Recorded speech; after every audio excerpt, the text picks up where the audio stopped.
2030 সালের মধ্যে 5000 megawatt solar power আনবো।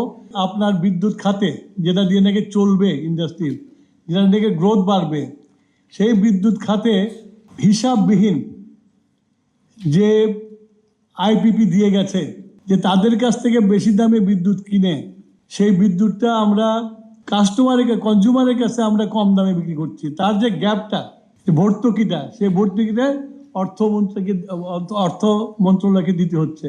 একদিকে লস হচ্ছে, আর একদিকে এগুলোকে দিয়ে ইন্ডাস্ট্রি চালিয়ে নিচ্ছে। এটা ব্যালেন্স করা আমাদের জন্য একটু ডিফিকাল্ট আছে।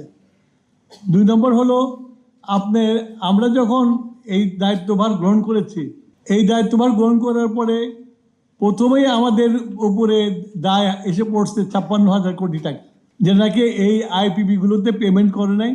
এখন এই পেমেন্টগুলো আমাদেরকে করতে হবে। তারপরে তো রানিং যে বিলগুলো আছে সেগুলোকে পে করতে হবে আপনাকে। তো এর ফলে একটা অর্থনৈতিক চাপ আছে। তো আমরা এগুলো থেকে উত্তরণের জন্য আমরা কাজ শুরু করেছি। আমি বললাম যে কী কাজ শুরু করেছি আমরা, এবং আমরা কস্ট কমানোর জন্য সোলার পাওয়ারের জন্য আমরা চেষ্টা করছি। আমরা বলেছি 2030 সালের মধ্যে 5000 মেগাওয়াট সোলার পাওয়ার আনবো। আমি আশা করি যে আজকে বেশি আসবে। আমি কয়েকদিন আগে দেখলাম একজন আমি জানি না উনি অর্থ প্রফেসর কিনা জানি না, উনি বলছিলেন যে সোলারের প্রয়োজন নাই।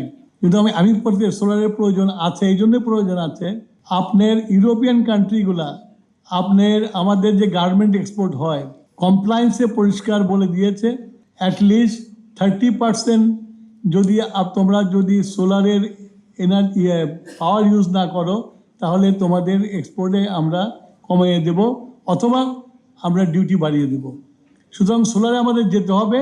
হ্যাঁ, সোলারে যেতে হবে, আমাদের ব্যাটারি বেস সোলারে যেতে হবে, যাতে ব্যাংক থাকে। আমাদের যে সময়টা পাওয়ারে আমরা দিতে পারি না, সেই সময়টা ওই পাওয়ারটা দেব, সেইটা করতে হবে। সেই জন্য আপনারা বাজেটে দেখবেন এই সোলারের ব্যাটারির উপরে ডিউটি 0 করে দিয়েছে।